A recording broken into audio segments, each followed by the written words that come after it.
Hi guys, welcome back to my channel, Ken Raw here. Now if this is your first time visiting my channel and you haven't subscribed yet, what are you waiting for? Please, if you like the content, please hit that subscribe button. Now in today's video, I'll be discussing something that's so vitally crucial when it comes to investing in properties, and that is how to calculate your return on investment, also known as your ROI. Now this is something that's essential because it helps you to figure out whether or not that deal on that property that you've seen is worth it or not. Now for many new investors this can be so daunting, and I know for me at the beginning I couldn't quite get my head around it, but once you've given it a few practice you'll be good to go. Without any further ado guys, let's get into the video. See you on the other side.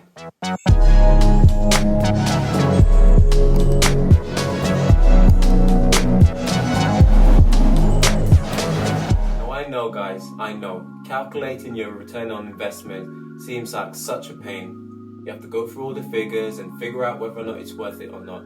However, like I said, it's crucial because it will mean a difference between being a very profitable deal versus one that is not so profitable. Now as you can see guys, I've gone all out, pulled out all the stops, and I've invested in a shiny new whiteboard. I know you guys can't wait to see these figures on this new whiteboard.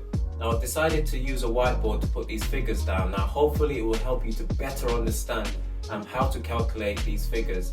Now if like me you like to see things visually because it helps you to learn a lot quicker and a lot better, helps you to retain the information more. So hopefully this will be beneficial to you. Now please forgive the handwriting guys, I've got the handwriting of a doctor even though I'm not. So hopefully you'll be able to follow along on the board. The first thing you need when calculating your return on investment is to find that property and to figure out how much it will cost you to purchase that property. So this property you can see on screen right now is of a property that I found for £100,000 in my local area. It's in pretty good condition. I won't have to do too much to get it up to a good standard to be able to rent it out. So you'll notice that I haven't put down too much for renovation costs. So this property is worth or valued at £100,000. First thing you have to figure out then is your deposit.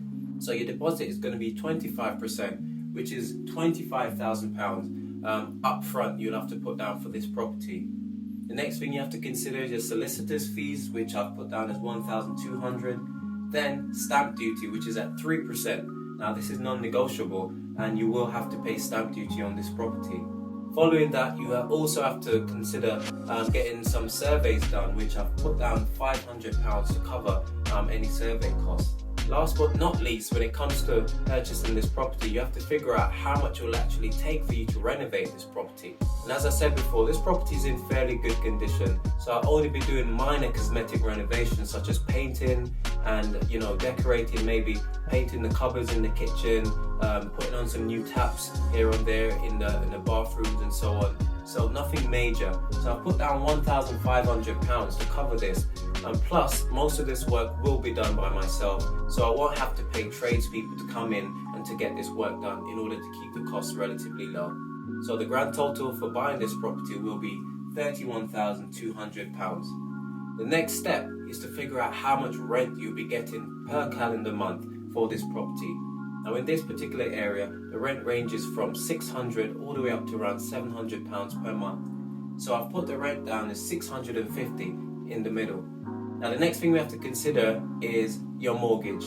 Now this will be an interest-only mortgage and you'll be paying back around £200 per month depending on the interest rate that you manage to secure this mortgage on. And next we've got insurance, which is contents and building insurance. Always vital that you get this whenever you're buying a property. So we've budgeted £30 for the insurance.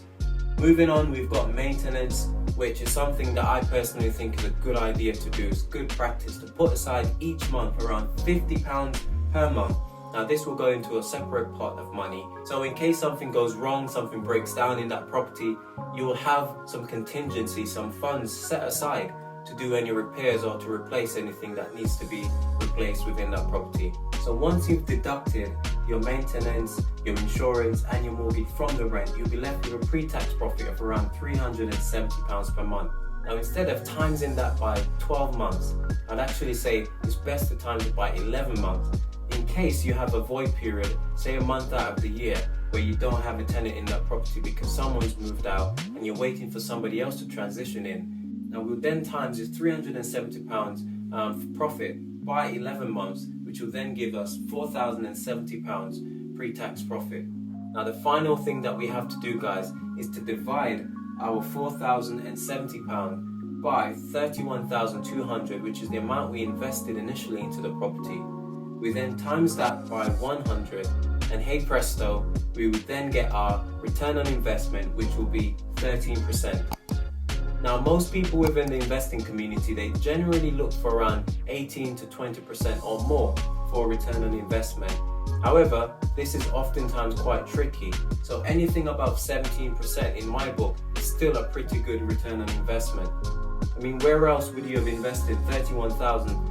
For example, if you kept that in your bank account over a similar period for the year, would you be getting 13% back on that amount of money? Of course not. So a 13% return on investment might be beneficial for someone if they're just looking to buy an investment property, a little nest egg. If they're looking for something for their retirement and they just want to buy a property to know that they'll have that extra income and cash flow by the time they retire, then 13% is a pretty decent amount. Now there are many ways in which you can improve your return on investment. The number one way is by buying low, buying below market value. So instead of buying this property for 100,000, why not put in a lower offer of 80 or 85,000? Perhaps you have a motivated seller who is looking to just get rid of the property.